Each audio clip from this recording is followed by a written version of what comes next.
ছাত্র জনতা, যুবক, সমস্ত রাজনীতিবিদরা দাবানলের মধ্যেই মানে তারা সবাই বুঝেছিল যে শেখ হাসিনা একজন রাষ্ট্রীয় প্রধান হয়ে সে কি কথাটা বলেছিল। আজকের এই বাংলাদেশ সেক্রেটারিয়েট জেনারেল অ্যাসোসিয়েশনের আয়োজন আজকের এই ঐতিহাসিক জুলাই গণঅভ্যুত্থান ও বিজয়ের বর্ষপূর্তি উপলক্ষে গণতন্ত্র উত্তরণের মহাজন শিক্ষক গোলটেবিল বৈঠকের সম্মানিত সভাপতি আমাদের রিয়াজুর রহমান রিয়াজ ভাই, সাংবাদিক ভাই, এবং উনি যে আজকে এই গোল টেবিলটা আয়োজন করেছেন সময় উপযোগী, সবচেয়ে সময় এই সময়ে এটা দরকার, সেই জন্য এবং ওনাকে ধন্যবাদ জানাই, উনি সবাইকে এখানে রেখেছেন।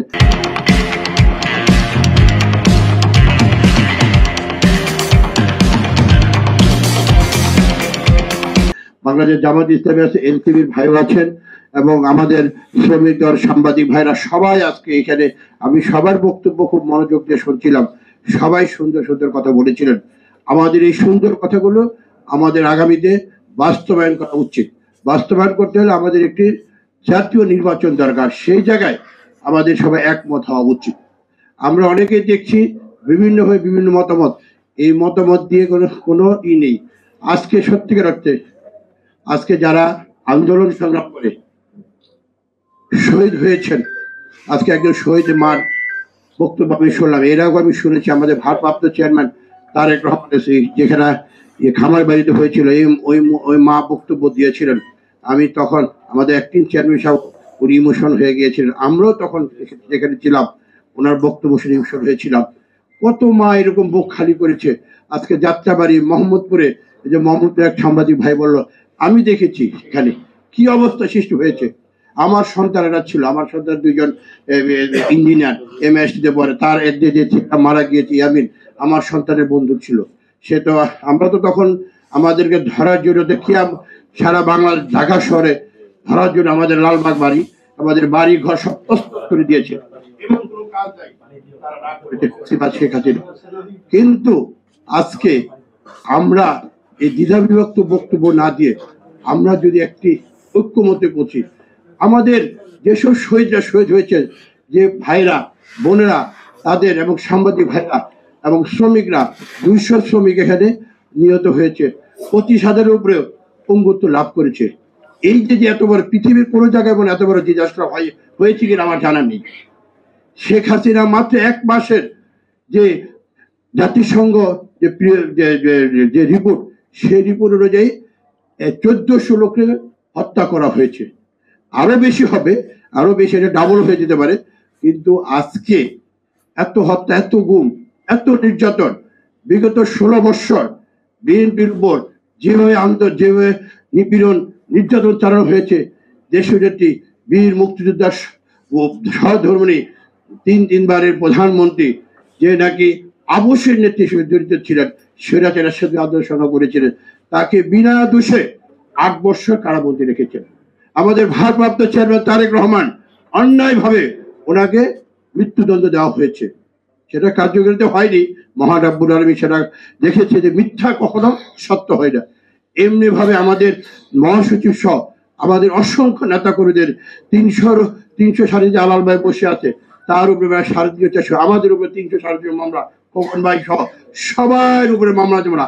আমরা কিন্তু বিএনপি যারা করি আমরা কোনো পিছপা হয়নি। শেখ হাসিনার ফ্যাসিবাদের বিরুদ্ধে আমরা শেষ পর্যন্ত লড়াই করে গিয়েছি।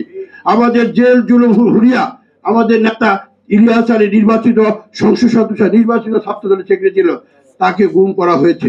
চৌধুরী আলমকে গুম করা হয়েছে, হিরু ভাইকে গুম করা হয়েছে, প্রায় 7 থেকে 800 লোক।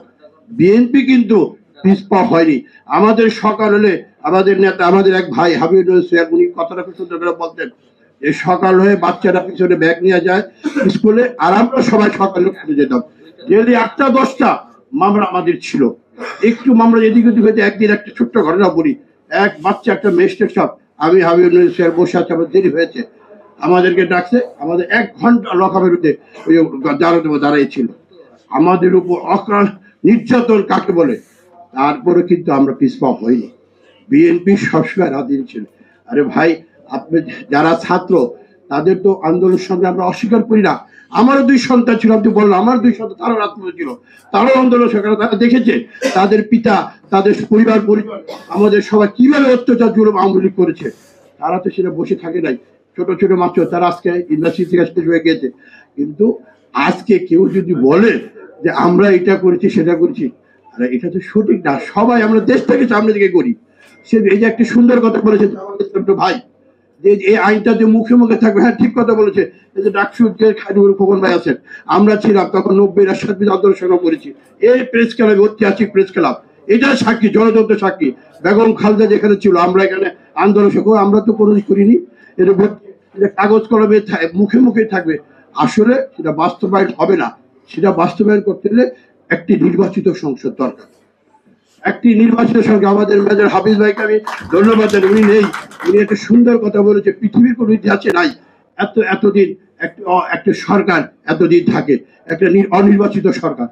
অনির্বাচিত সরকার কোনো জায়গায় স্বাচ্ছন্দ্য কথা, আইন শৃঙ্খলা বলেন, যে কোনো সচিবের এখানে যান, কোনো কাজ করবো আজকে সঠিক মতো হচ্ছে না, ঠিক মতো ভাই যেই যাই বলেন। আজকে বাংলাদেশের অর্থনৈতিক অবস্থা খুবই খারাপ। আজকে আজকে বলবেন যে বাংলাদেশ চলতেছে না, অবশ্যই চলতেছে। সেটা বাইরের রেমিটেন্স থেকে শুরু করে সব দিকে মানুষ কষ্টে আছে, চলছে। আজকে এই জিনিসগুলি থেকে আমাদের ওটা হলে জরুরি একটি নির্বাচন দরকার, এরা কোনো বিকল্প নেই ভাই। আমি সব জায়গায় একটি কথা বলি যে নির্বাচনের কোনো বিকল্প নেই। তাই নেতৃবৃন্দ আজকে এই সময় থেকে করেছেন। আমরা যারা এখানে উপস্থিত, প্রধান অতিথি হিসেবে থাকার কথা ছিল আমাদের মেজর হাফিজ ভাই, অসুস্থ, আমি শুনলাম আমাদের সভাপতির কাছে। আজকের সভা প্রধান অতিথি যুব দলের সাবেক সভাপতি, বিএনপি চেয়ারপারসন বেগম খালেদা অন্যতম সদস্য অ্যাডভোকেট সৈয়দ মজ্জেম লালাল, ডাকসুর সাবেক জিএস, বিএনপির সংগ্রামী যুগ্ম মহাসচিব আমাদের অত্যন্ত প্রিয় খাইরুল খোকন ভাই, সাবেক ছাত্রনেতা, বিএনপি প্রশিক্ষণ বিষয়ক সম্পাদক মোশাররফ, আমাদের মোজাম্মেল, মুন্সিগঞ্জের কৃতি সংঘাত জাতীয় নির্বাহী সদস্য মোজাম্মেল, খন্দকার মারুফ, ওই যে এনসিপির ভাই, এবং আমাদের জামাত ইসলামের ভাই, আমাদের সবচেয়ে ত্যাগী নেতা, এবং অনেক সাংবাদিক ভাইরা আছে, অনেকের নাম জানি না, বললে আবার সময় লাগবে। সবাই আজকে ঠিক সময় উপযোগী একটি আপনাদের জিনিসটা আয়োজন করেছে, সেই জন্য আপনাদেরকে জানাই অসংখ্য অসংখ্য ধন্যবাদ। আজকে যে কথাটা আমার এনসিপির ভাই বলেছে, ওই যে কি জানি বলে মিটফোর্ডে, এটা লালবাগ, ওইটা আমার এলাকায় ছোটার থেকে ওইখানে বড় হয়েছি, ওয়েস্টার্ন স্কুলে পড়েছি, ঢাকা ভিভি ছিলাম, ইয়ার সব জায়গায়। তো ওইখানে যেটা, এটা আসলে কলম চাঁদাবাজি না, এটা হলো একটা ব্যবসায়িক দণ্ড।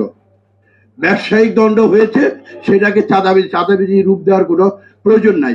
চাঁদাবাজ একদিন ব্যবসায়িক, হ্যাঁ চাঁদাবাজ হচ্ছে, সেই জন্য আমাদের দলের থেকে যা যা করা সবকিছু হচ্ছে, সেটাকে কেউ সায় দেওয়া হচ্ছে না।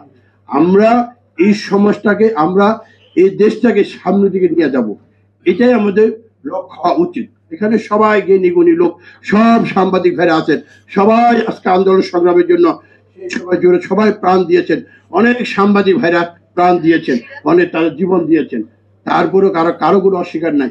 এই প্রেস ক্লাব থেকে আমরা যখন আমাদের রুহুল কবির ভাই, তাকে গ্রেপ্তার করা হয়েছিল, আমি সেটা আগে চলে আসছি, আমি পরে আসছি অল্পের জন্য। আমি এখান থেকে ওই মৎস্যবরের সামনে থেকে যখন খবর পেলাম এই সাংবাদিক রাশাদ যে রিজভি ভাই এরেস্ট, এখানে কেউ আসা যাবে না, আমি ওইখান থেকে ঘুরে ওইখানে আমাদের যে আমিরুল ছিল মহানগরী, তাদের সাথে যে আমাদের কি বলে ওই দুদকের সামনে ওদের সাথে দেখে সংঘবদ্ধ করে আমরা সবাই তখন ইয়ের মধ্যে ছিলাম, একটা ইয়ের মধ্যে ছিলাম, সব ছাত্রদল, সব যুবদল, সবাই আমরা ছিলাম, যাতে করে সেটা সুন্দরভাবে একটি আন্দোলন সংগ্রাম হয়েছে। সেই আন্দোলন সঙ্গে সবাই আমরা দাবিদার, কেউ আমরা এককভাবে কোনো কিছু সেটা করা উচিত না, সবাই মিলে করছে সম্মিলিত প্রচেষ্টায়। আমি তো বললাম বিএনপি তো কখনো মাত্র আমাদের 1 মাসের ছাত্র দলের 142 জন ছাত্র ভাইরা শহীদ হয়েছেন। আমরা তো সেটা বলি না যে হ্যাঁ ছাত্র দল বিএনপি আমরা একা করেছি। আমি তো বিগত বললাম 17 বছর বিএনপি আন্দোলন মাঠে ময়দানে ছিল। বেগম খালেদা জিয়া যখন এই একটা প্রত্যাগ হাঁটিয়েছিল জেলখানায়, তাকে গোয়েন্দা সংস্থা লোকরা যে বললো 2018 সাল নির্বাচনের পূর্বে আপনি নির্বাচন আসেন, আপনাকে 100 নির্বাচন দেওয়া হবে। খালেদা স্পষ্ট ভাষা বলে দিয়েছেন, আমি এই পাতানো নির্বাচনে যাবো না। যাই না তো সে খালেদা অবশ্যই একটি আজকে বাংলাদেশের সবচেয়ে জনপ্রিয় বাংলাদেশটা, এবং সে সবার ঊর্ধ্বে।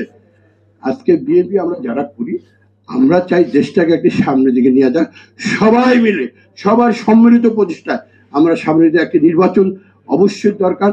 আজকে যারা আছেন অনির্বাচিত সরকার করে, এই যে আপনি দুইটা ঘটনা দেখেন ভাই, দেখাই দিলেন ফেসিবাদ আবার তারা চাঙ্গা দিচ্ছে, ওখান থেকে আসছে হাসিনা তার লোকজন যে তারা হচ্ছে কিভাবে সংঘবদ্ধ হচ্ছে, গোপালগঞ্জের ঘটনা, সচিবালয়ের ঘটনা। এই জন্য বললাম ঘটনা আরো ঘটার সম্ভাবনা আছে যদি নির্বাচনের তারিখ ঘোষণা না হয়। যাই হোক, সবাই ভালো থাকবেন, ধন্যবাদ। সূর্য মহল, সালাম আলাইকুম।